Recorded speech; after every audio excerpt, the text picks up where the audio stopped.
The world is too small, our wisdom too limited, our time here too short to waste any more of it in winning fleeting victories at other people's expense. The Clinton Global Initiative, which brings philanthropists and CEOs together with nonprofits to make concrete commitments aimed at some of the world's toughest problems. Almost 10 years in, they have leveraged billions of dollars in assistance in more than 180 countries. CGI was designed to tackle big global challenges in bite-sized pieces, with the conviction that regardless of size or scope, our problems will yield to concerted action and innovative partnerships of individuals, NGOs, businesses, and governments. We have to now find a way to triumph together. All the problems that we face, from climate change to financial contagion to nuclear proliferation, are too complex and cross-cutting for any one government, or indeed for governments, to solve alone. Because we believe that ending hunger is not only possible, but it is both a moral and strategic imperative. Hillary Clinton is trying to shift the spotlight to global warming. The presidential contender unveiling her plans to combat climate change. Together with innovative partners from the public and private sectors, we're working to make homes, universities, and cities more energy efficient. We share a common future, and we are here to find common ground. Women must be empowered. It's classic Bill Clinton, by using his birthday to help the causes he champions, from combating climate change to obesity and even HIV/AIDS. Help bring new dignity and respect to women and girls all over the world. And in so doing, bring new strength and stability to families as well.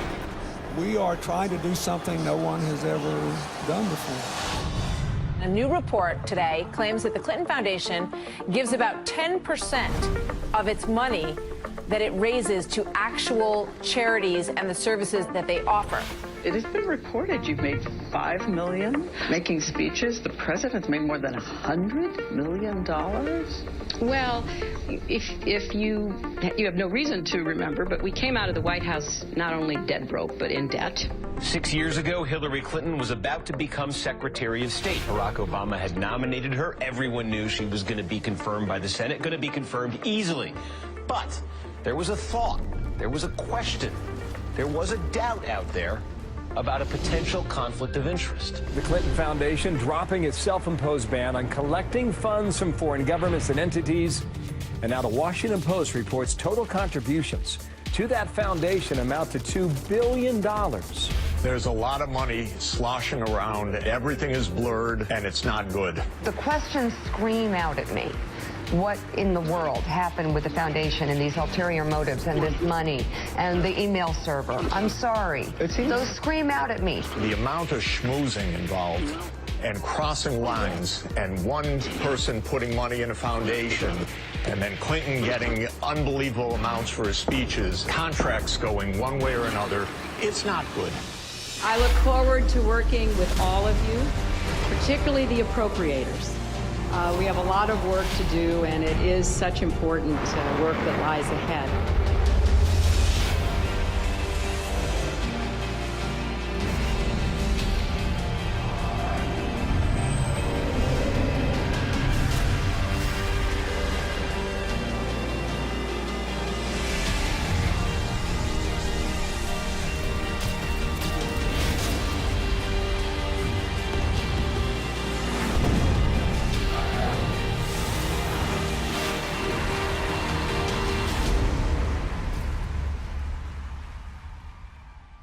We did this with a very simple strategy.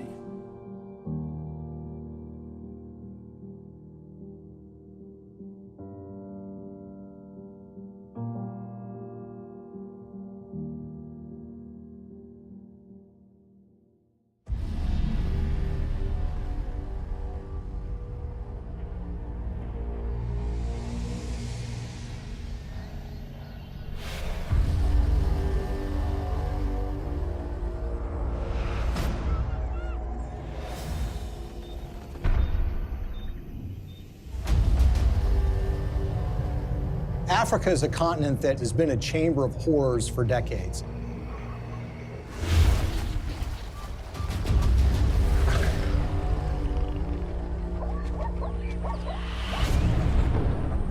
It's really not the fault of the African people. It's largely a result of the kind of system that's been perpetuated there. You have these oligarchs which dominate these countries that oftentimes have natural resources that can be very lucrative. And these oligarchs strike deals with foreign corporations or foreign governments who in effect prop them up and put them in power. And in exchange, these oligarchs give these entities access to rich mineral deposits. And the Clintons, you would expect to be opposed to this sort of thing, and that's at least what their language does. Our countries have deepened our cooperation on many issues, including good governance and transparency, energy, regional security, and advancing peace and development in the Niger Delta. The problem is, their words are different from their actions. Rwanda has clearly taken an impressive trajectory of development, and the people here still think Kagame is the man to take them to another level. President Paul Kagame has walked all around the crowd, thanking the people for electing him unopposed as chairman of the RPF or president of the RPF for another 7-year term. But his critics say that far from entrenching democracy in Rwanda, he's actually eroding it by silencing his opposition.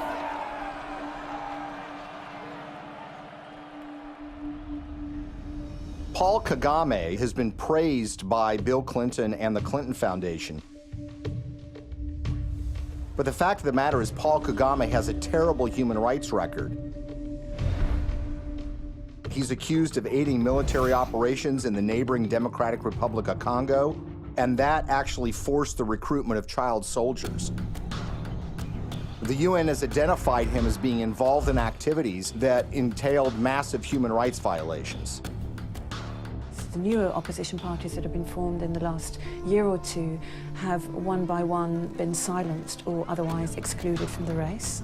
And individuals, so not only politicians, but even journalists, for example, and other Rwandans who may have views different from those of the government, have found themselves at the receiving end of what has become quite a violent campaign of intimidation. Well, Paul Kagame is a friend of Bill Clinton's. I want to say a special word of appreciation for the leadership of President Kagame.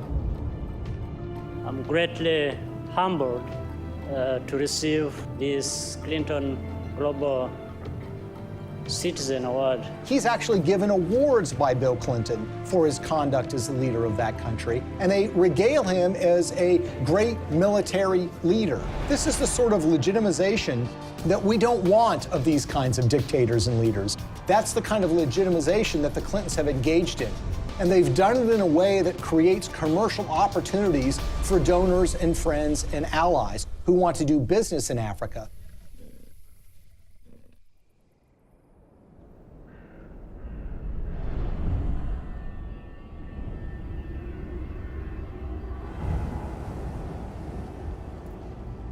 Business in Africa means you're dealing with dictators who are going to give you access to, say, mineral rights or oil drilling rights, but you're going to have to pay them off. The Clintons partner with foreign entities who want access to Africa, and specifically mining companies or energy companies who need to get concessions for access to oil or natural gas or the rights to mine for gold. Those two make a powerful alliance because these companies will give money to the Clintons, either in the form of speaking fees or in the form of donations to the Clinton Foundation. And the Clintons will then, in effect, do their bidding before the halls of power and corridors of power in Africa. And they will go to foreign governments and encourage them to do business with individuals who are putting money in their pocket. And this leads to some amazing fits of behavior that, in a way, are just reminiscent of 19th century colonialism. A perfect example of this is Ambassador Joe Wilson. Joe Wilson is a longtime friend of the Clintons. In fact, he endorsed Hillary Clinton in the 2008 presidential election. And it was also thought that he might become a senior official in Hillary Clinton's State Department. But the fact of the matter is Joe Wilson was up to something far more nefarious during Hillary Clinton's tenure as Secretary of State. In 2009, shortly after she became Secretary of State, when Wilson was the vice chairman of a company called Jarch Capital, they took out a 50-year lease on 400,000 hectares in South Sudan South Sudan was in the middle of a civil war, and this lease was actually signed with warlords who were involved in the civil war. These individuals who were engaged in massive human rights violations, including the massacre of opponent tribes. And basically what Joe Wilson was engaged in was something called investing in sovereignty changes. They were basically cutting deals, lucrative deals, worth potentially hundreds of millions of dollars with these warlords. And the expectation was simple. These warlords would take power, then they would give them access to these lands where they could make huge amounts of money exploring for natural gas, exploring for oil, and for mineral rights. Ambassador Joe Wilson isn't the only Clinton friend and foundation donor who was working in war-torn countries. Swedish mining investor Lucas Lundin has pledged $100 million to the Clinton Foundation. He did that in 2007. And his most lucrative mining operations are in the war-torn country of the Democratic Republic of Congo. This is a country that perhaps has the most horrific human rights situation on the face of the earth. By the time Lucas Lundin made his $100 million pledge to the Clinton Foundation, his Congo operation was making, quote, staggering profits, end quote, according to his own financial statements. His overall capitalization was $20 billion. But for those profits to remain staggering, U.S. policy under Hillary Clinton had to remain unchanged. That's a problem. Hillary Clinton, as a senator back in 2006, supported something called the Congo Relief, Security, and Democracy Promotion Act. As the law's name implied, the goal was to bring reform to Congo.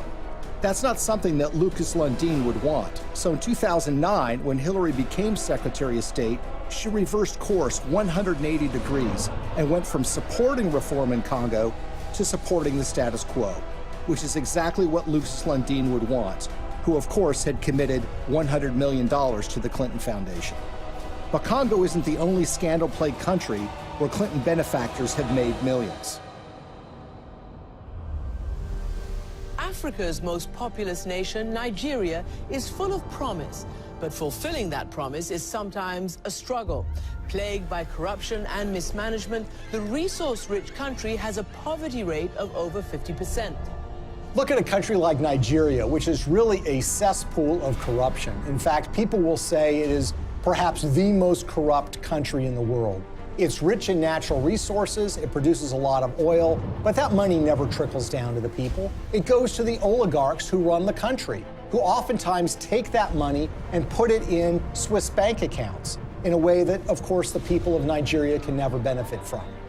And you see, there's a federal law in the United States which says if foreign governments that receive U.S. assistance aren't transparent in how they spend that money, that they will not be able to get U.S. foreign assistance anymore. It's about transparency. But there's a way around that law. You can get a waiver from that law. How? By getting the U.S. Secretary of State to grant you a waiver. We intend to remain very supportive on your reform efforts. Thank you for mentioning the work we did together on the elections. We're also very supportive of the anti-corruption reform efforts, more transparency, and the work that you and your team is also championing, because we really believe that the future for Nigeria is limitless. So in the case of Nigeria, they receive hundreds of millions of dollars in U.S. foreign assistance. They've not made progress in being more transparent, and of course, they've gotten exemptions from Hillary Clinton while she was Secretary of State. What's so curious about this is what was happening commercially to the Clintons while this was going on. Bill Clinton, for the first time ever, gets paid highly lucrative speeches in Nigeria, which had never happened before. In fact, he gets paid to do 2 speeches for $700,000 apiece by a businessman in Nigeria who just happens to be close with the president of that country. Keep in mind, by the way, that his normal speaking fee is less than $200,000 a speech. So this was an enormous payday for Bill Clinton.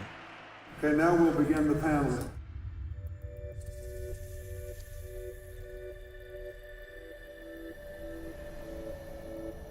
One of the pinnacles of power in that country is a gentleman named Gilbert Chagoury. Gilbert Chagoury, who has committed $1 billion to the Clinton Global Initiative, is connected to another individual in the Clinton orbit. That would be Mark Rich, the billionaire who was on the FBI's 10 most wanted list that was suddenly and surprisingly pardoned by Bill Clinton in 2001. Mark Rich, you might recall, is somebody who was trading oil with the Ayatollah Khomeini of Iran at the same time that the Ayatollah was holding 50 Americans hostage. He also had a long history of busting UN sanctions by trading oil with the apartheid regime in South Africa and a whole host of other nefarious governments. Well, Gilbert Chagoury, the high Clinton donor, was business partners with Mark Rich. Together, they sopped up oil assets in Nigeria and sold them on the oil market for the benefit of a corrupt individual who was leading Nigeria at the time, named General Abacha. Abacha smuggled, by some estimates, $4 to $8 billion out of the country and put them in European bank accounts. Gilbert Chagoury was indicted and convicted in Europe for helping him to do that. He was charged for aiding and abetting a criminal enterprise and on money laundering charges. And the suffering that ends up being done here is by the people of Nigeria, who see their leadership getting a pass from the United States. The elites in those countries are getting rich, the Clintons are getting rich, and the money somehow never trickles down to the people of Nigeria. Sadly, this theme of resources not trickling down to those most in need is a common one when it comes to the Clintons.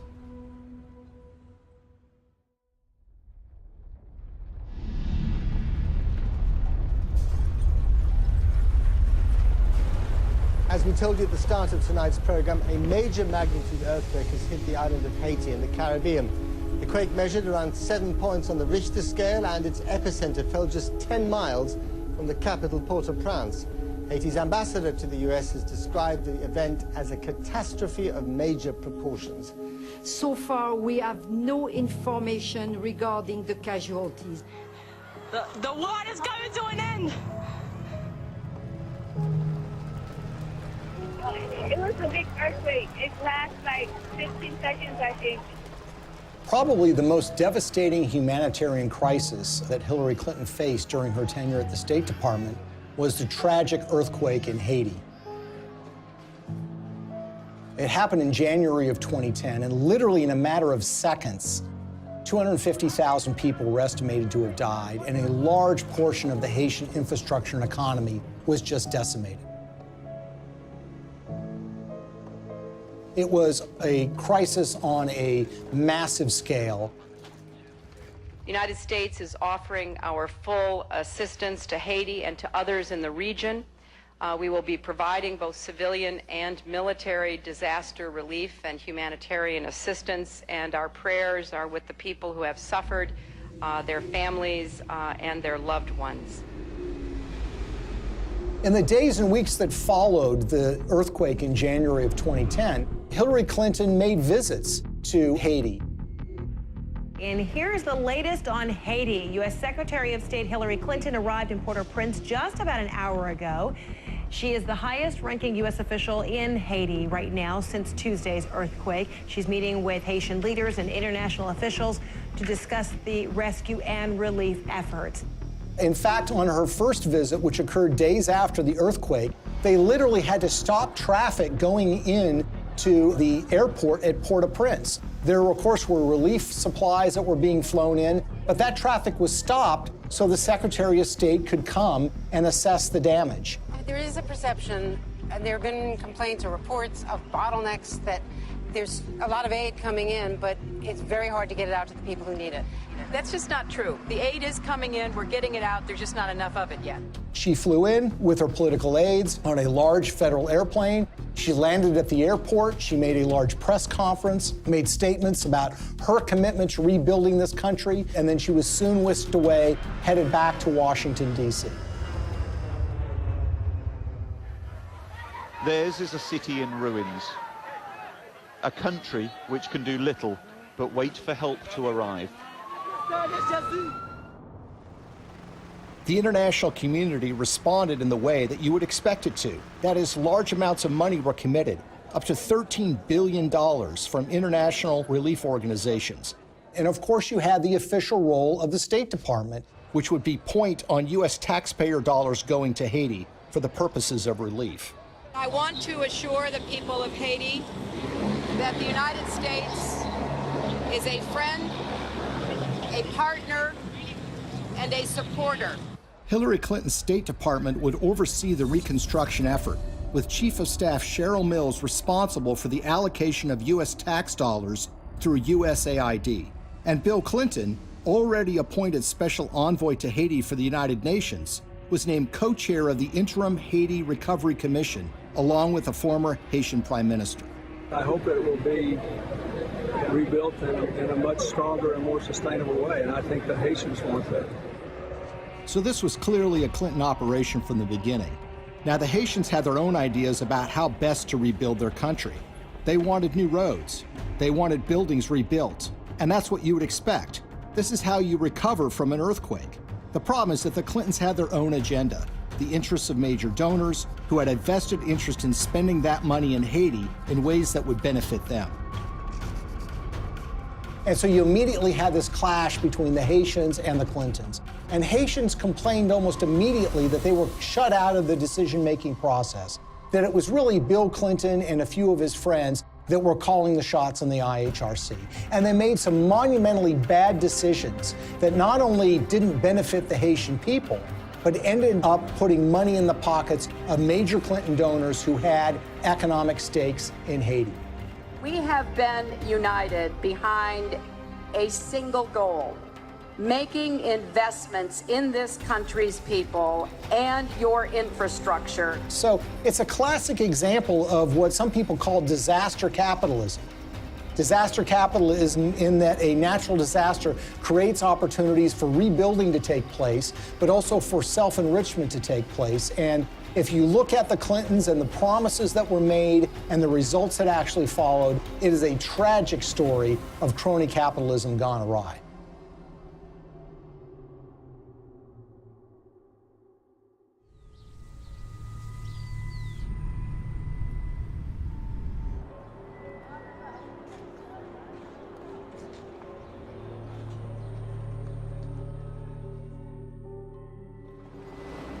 The single largest relief project that the United States committed taxpayer dollars to, $124 million to be exact, was a project called Caracol, a textile factory that was built in the northern part of the country that was supposed to create some 60,000 jobs and was supposed to create tremendous economic growth.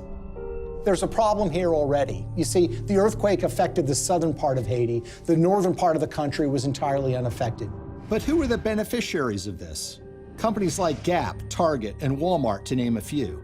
The Caracol factory was built, but it didn't create 60,000 jobs. It created barely 5,000 jobs. But the major American companies who got textiles tariff-free, made at low wages, benefited enormously. And the end effect on the Haitians was very, very minimal.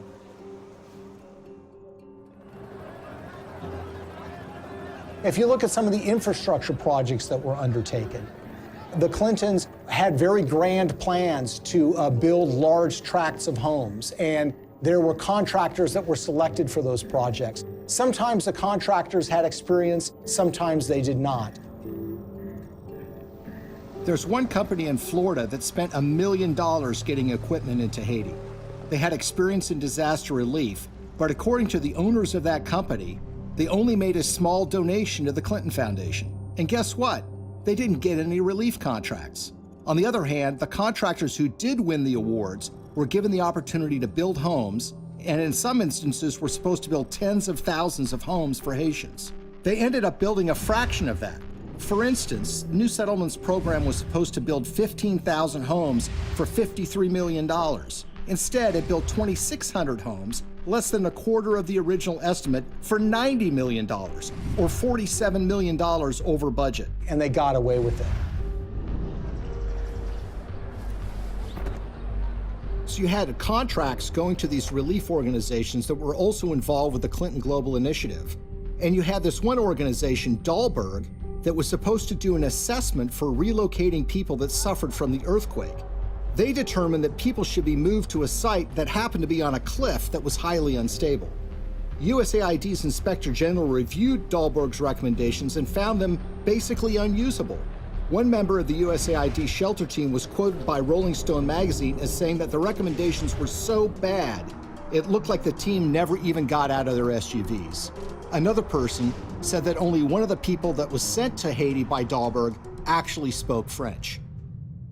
Telecom mogul Dennis O'Brien is one of the world's richest people, and he's finding opportunities in the poorest country in the Western Hemisphere.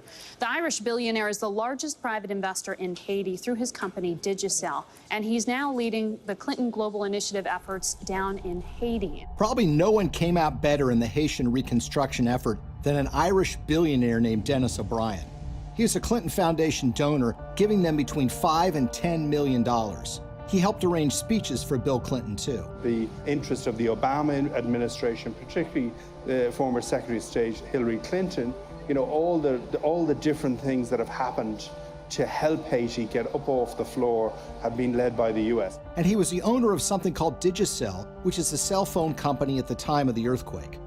As part of that relief effort, the State Department run by Hillary Clinton wanted to fund a mobile money transfer service that would allow Haitian citizens to transfer and receive money on their phones. Well, Digicel applied to be the recipient of that grant money. 4 weeks after their application, Digicel actually sponsored a speech for Bill Clinton in Jamaica, and they paid him $225,000. And as it turns out, within 4 months of that speech, Digicel would receive the first installment of that grant money. The earthquake actually has been great for Digicel and Dennis O'Brien. More than 4 years since a magnitude 7.0 earthquake devastated Haiti, and outrage there is growing over the largely failed reconstruction effort, despite the hundreds of millions of dollars in aid that has been collected and spent by the IHRC, the Interim Haiti Recovery Commission. So whether you're talking about housing or cell phones, you see that the people that are closest to the Clintons have made out very well from the Haitian earthquake. The rest of the country, the ordinary people of Haiti, not so much. Haitian activists staged a protest outside Hillary Clinton's Manhattan office. The demonstrators claim billions of dollars were stolen through the Haiti Reconstruction Commission headed by Bill Clinton. They also say Haiti was used as a cover for foreign governments to funnel kickbacks of possibly hundreds of millions of dollars through the Clinton Foundation. They say it was done in exchange for favors that Hillary was doing for them as Secretary of State. The tragedy is we had an opportunity to rebuild in a way that would give the people of that country hope. Sadly, that opportunity was squandered, and what took place, rather than rebuilding Haiti, was the self-enrichment by friends of the Clintons. For all of Bill Clinton's talk about building Haiti back better, the fact remains that the most visible evidence of Clinton's role in the recovery isn't the improvement of daily life for everyday Haitians, but the construction of new luxury hotels just miles from the folks who have been living in tarps USAID handed out immediately after the earthquake. We are telling the world of the crimes that Bill and Hillary Clinton are responsible for in Haiti. But while the world eventually lost interest in Haiti's recovery, the influence and connections afforded to donors from the Clinton Foundation appear to have been lessons learned by others. So how much do connections to the Clintons matter when you're talking about Haiti? Consider the case of gold mining. The government of Haiti had not granted a gold mining concession in 50 years. They decided to do so during the reconstruction of their country, which was being overseen by Bill and Hillary Clinton. What company did they select to get this gold mining permit? A company called VCS Mining. VCS Mining had very little experience in gold mining, but what did they have? They had connections. Shortly after they got that concession, someone joined their board of directors. It just happened to be Tony Rodham, brother of Hillary Rodham Clinton. It was a true disaster that followed the earthquake, which was the natural disaster. This was the man-made Clinton-caused disaster in relief that led to the wasting of enormous sums of money, the enrichment of elites that were friends with the Clintons, and the Haitians were left in a situation where their life was really not much better than it was the day after the earthquake happened.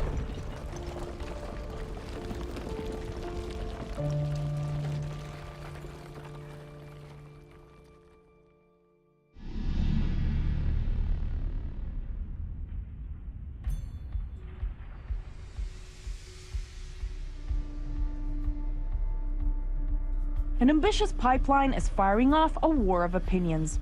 Environmental activists marched in Washington today to protest plans for the Keystone XL oil pipeline. A $7 billion project to transport 800,000 barrels of tar sands oil a day from Canada down to the Gulf Coast.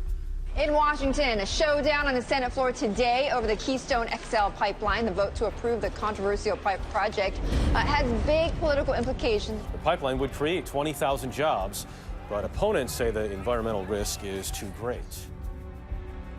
One of the touchstones of the climate change debate has been the Keystone XL pipeline. It's designed to carry oil from Canada through the United States to refineries in Louisiana and in Texas. The environmental movement has wholeheartedly rejected this deal from the beginning because they believe that it's going to further contribute to the problems of climate change. Pipeline! 1! We are the people! 2! You can't ignore us! 3! Now, you would think that the Clintons would be opposed to the Keystone XL pipeline deal because of those concerns. And perhaps they might be, except for one or two problems, or should I say 1 or 2 million problems. You see, when Hillary Clinton became Secretary of State in late 2008, there was already an issue related to the Keystone XL pipeline sitting on her desk. She was going to have to sign an environmental and economic impact statement and decide whether the Keystone XL pipeline should go forward.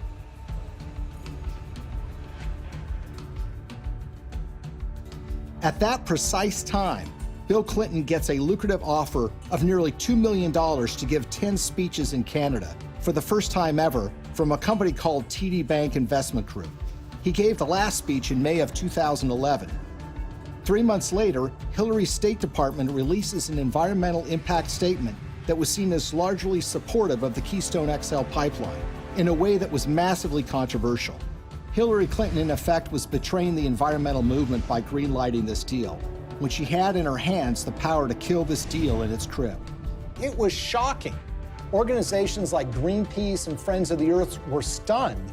They wanted investigations, but everybody was mystified. Nobody could understand why Hillary Clinton would sign off on this deal, particularly when she had been in favor of dealing with climate change, and her boss, Barack Obama, by all indications, seemed to be opposed to this deal as well. It's also a time for a new approach to climate change. We know we've got to deal with global warming. We're seeing the effects of it. We need to invest in clean energy technology today so that we can create new high-paying jobs to protect our environment, to grow our economy, and to finally break our addiction to foreign oil. How did we go from the Clintons being in favor of fighting climate change and dealing with fossil fuel dependence to Hillary Clinton signing off on the Keystone XL pipeline? The evidence that we found was that it was about the money. This was not a philosophical change. This was not a new way of thinking about global warming. This was a way of taking $2 million in cash to essentially buy a decision by the Secretary of State. Why is the TD Bank Investment Group so interesting?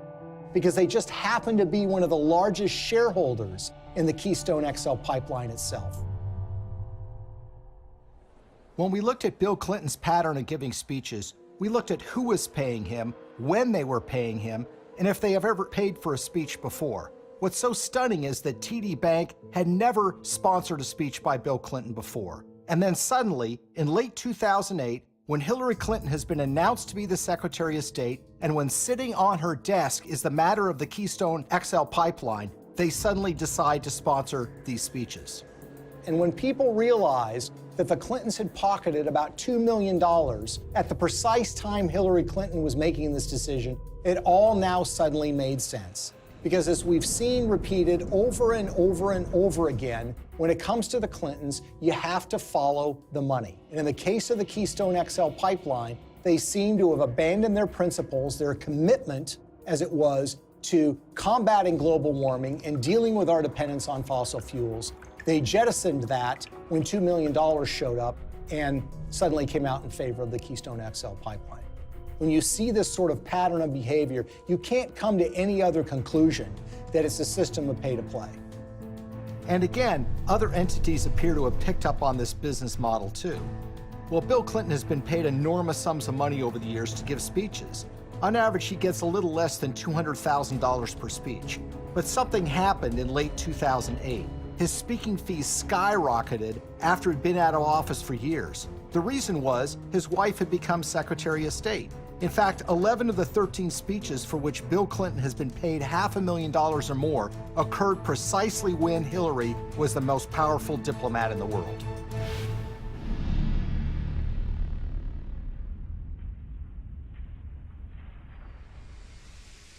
You will never contribute to an organization that will give you a higher probability of having your good intentions turn into real positive changes in other people's lives. That will give you a better chance than what you've done here tonight. His single biggest speech payday came from the Swedish telecom company Ericsson. And it's a very, very unusual and troubling story. Now, Ericsson is a Swedish telecom company that in 2009 and 2010 was in trouble with Hillary Clinton's State Department because Ericsson was selling a lot of telecom equipment to Iran, to Belarus, and to other oppressive governments, about which the State Department was concerned. Ericsson risked being put on a list by the federal government in the United States for trading with an enemy state. There was actually an effort being put forward in Washington to broaden Iranian sanctions to include the very technologies that Ericsson was selling to the Iranian government. So it's against this background that Ericsson decided now might be a good time to hire Bill Clinton to give a speech. They had never paid for a speech by him before, and they decided to go in big, $750,000 for a single speech. 7 days after he gave that speech, Hillary's State Department came out with a statement which said, "We are not going to broaden sanctions on Iran to include technologies like telecom. We're going to rely and expect companies like Ericsson to police themselves." It was a massive win for Ericsson. Ericsson was able to avoid having to deal with a regulatory battle in Washington, giving up contracts that were highly lucrative in these countries, and being put on a list that would create an enormous diplomatic problem for them, all because essentially they paid Bill Clinton to give a speech for $750,000. Will you continue to give speeches? Oh, yeah. I got to pay our bills.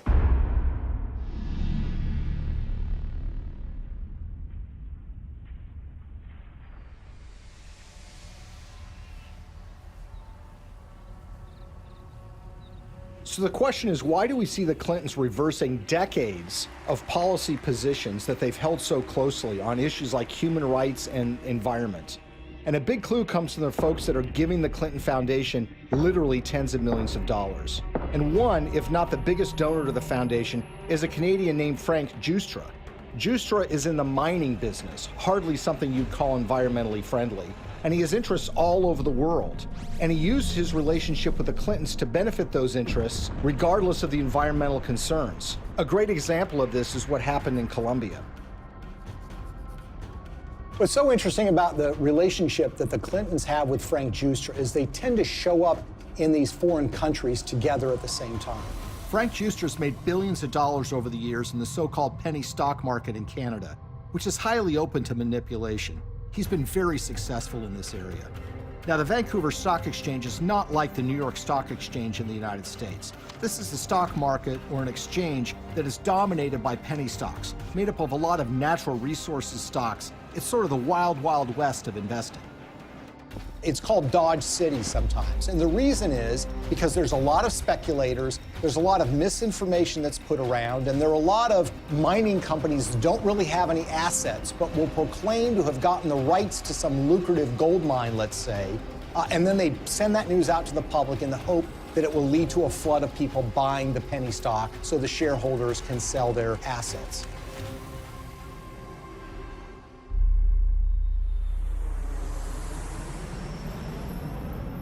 So in June of 2010, Bill Clinton and Frank Giustra fly to Bogota, Colombia. And who arrives there at roughly the same time? Secretary of State Hillary Clinton. The big thing from the news conference was where Bill and Hillary were dining the other night in Bogota. I had a chance to talk to about her dinner experience in the Zona Rosa, and here's what she had to say. Dinner was good? It was excellent in every way. So it was like eating in the States, but eating in Bogota. Well, it was a real treat to be in Bogota and to be with people who love this city so much, including my husband.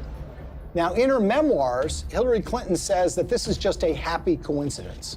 But when you see what follows, you realize that this is no coincidence.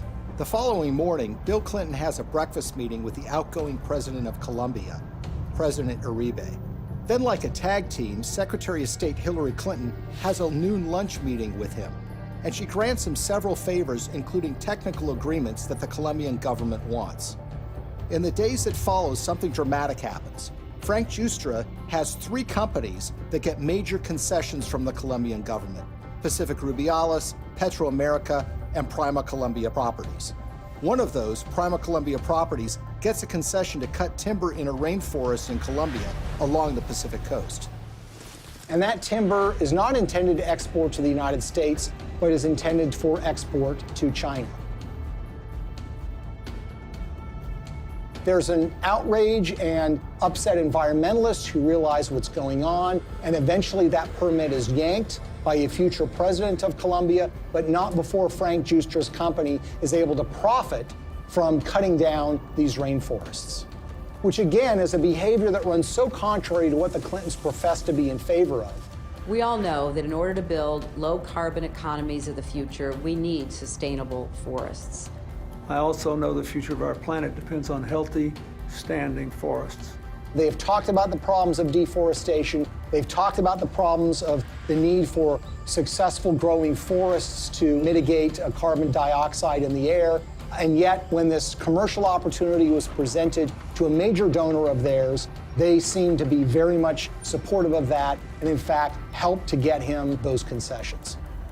He deserves the credit for this. This was his idea, not mine, and he raised the money. And it's an astonishing achievement. My job is to make sure that it's not in vain, that he gets the return on his investment and his compassion and his commitment. The Clintons appear to have changed their stance on issues even more significant than the environment, in ways that benefit those who have put money in their pockets.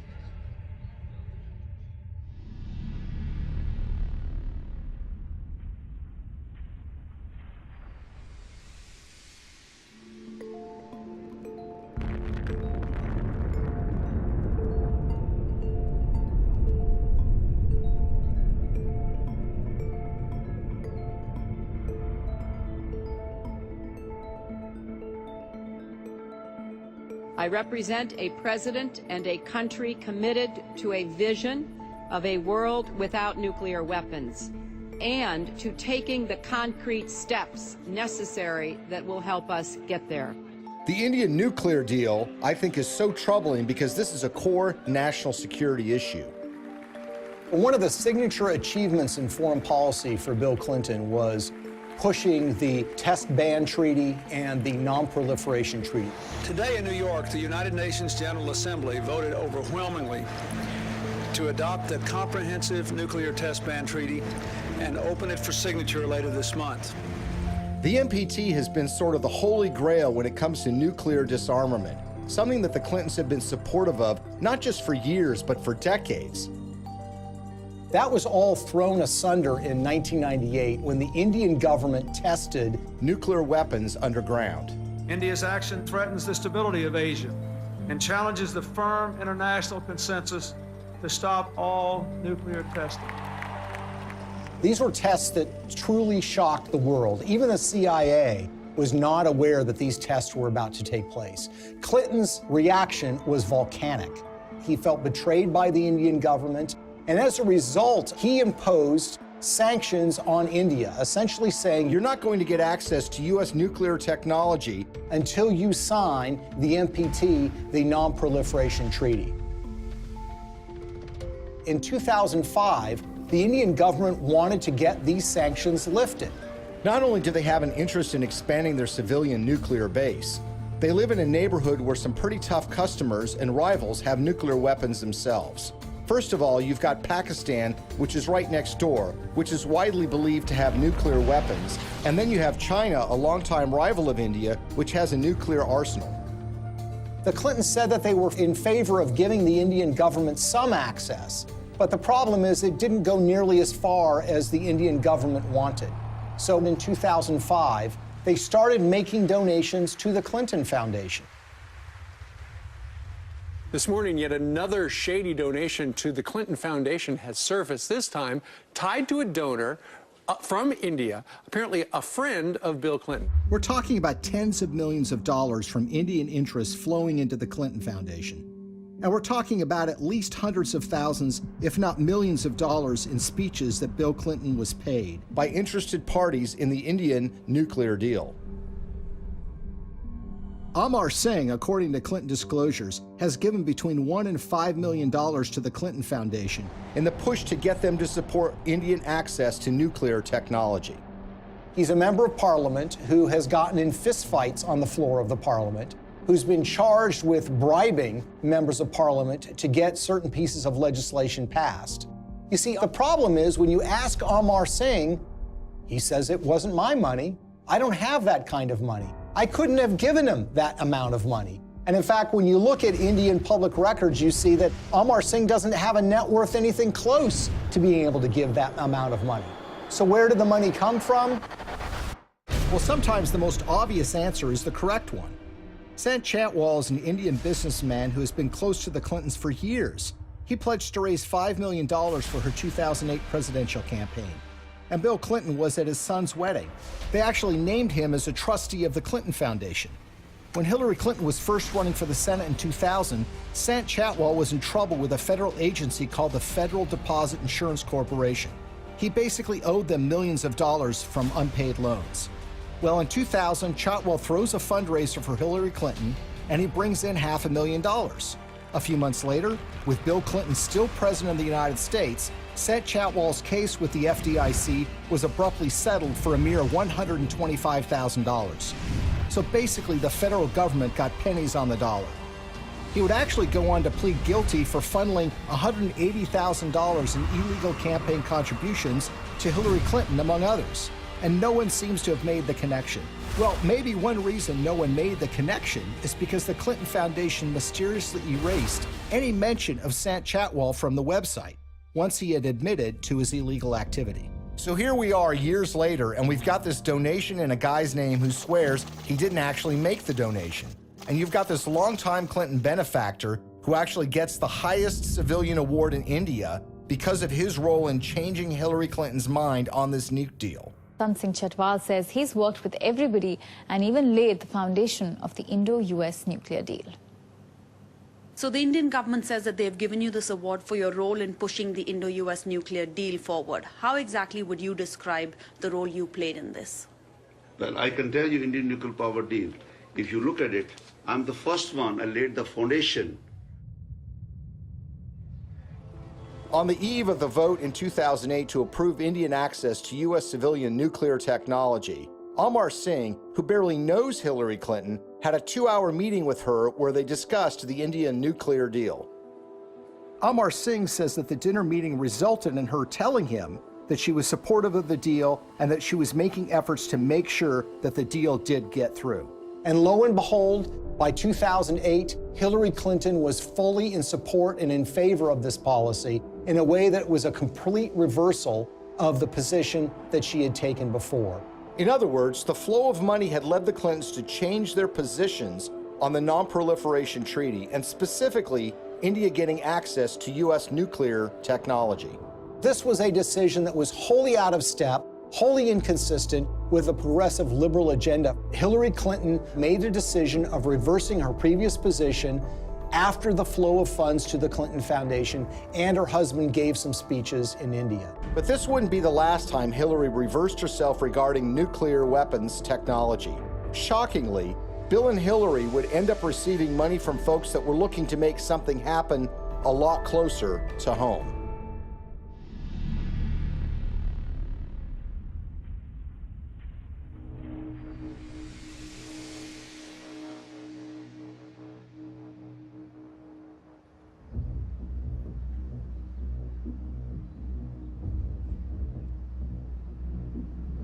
I think the Russian uranium story is perhaps the most shocking and most blatant example of how the Clintons operate.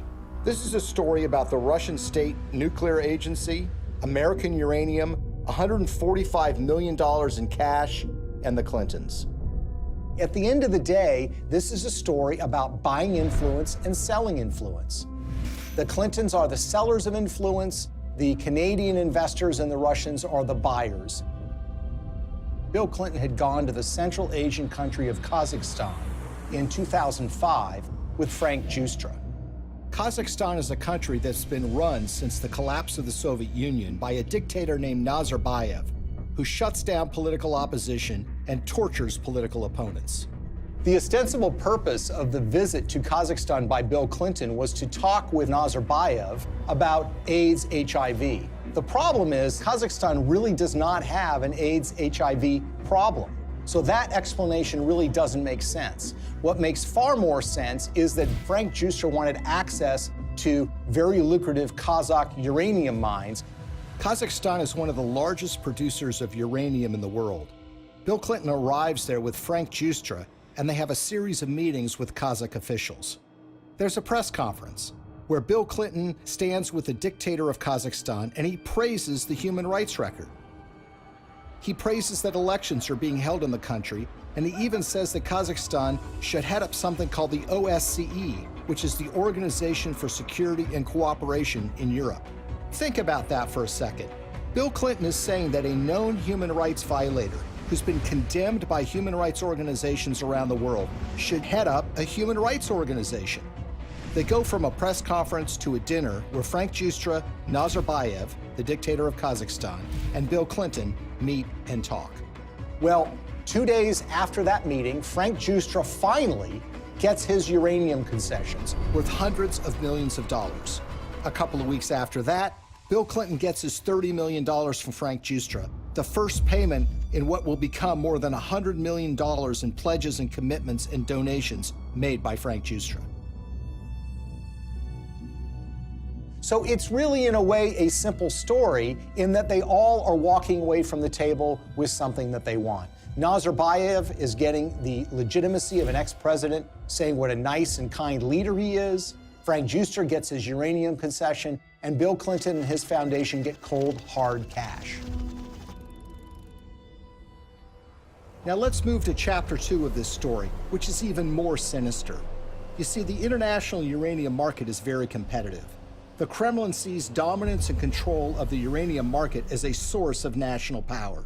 Frank Giustra takes that uranium concession he got in Kazakhstan and puts it into a company in a so-called reverse merger, which was one way for a private company to go public to form something called Uranium One. It's a company traded on the stock market in Canada, and they start acquiring uranium concessions in places like Wyoming, Texas, New Mexico, and Utah. And by 2009, they have what is expected to be 50% of future uranium production in the United States. This gets the interest of Vladimir Putin and the Russian government.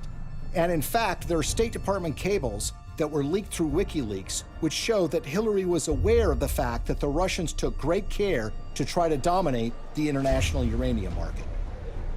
Well, the Russians want to buy this asset, and they offer a 40% overprice on the share of the stock. And for this transaction to go through, it has to be approved by the U.S. federal government. Why?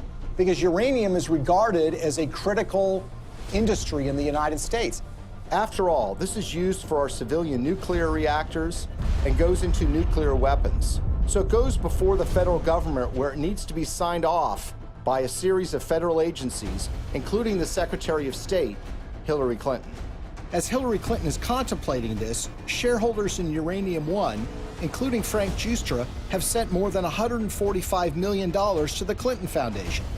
The chairman of that company at the precise time is a guy named Ian Telfer, who is also making donations to the Clinton Foundation, as is Frank Holmes, who is another major Uranium One shareholder.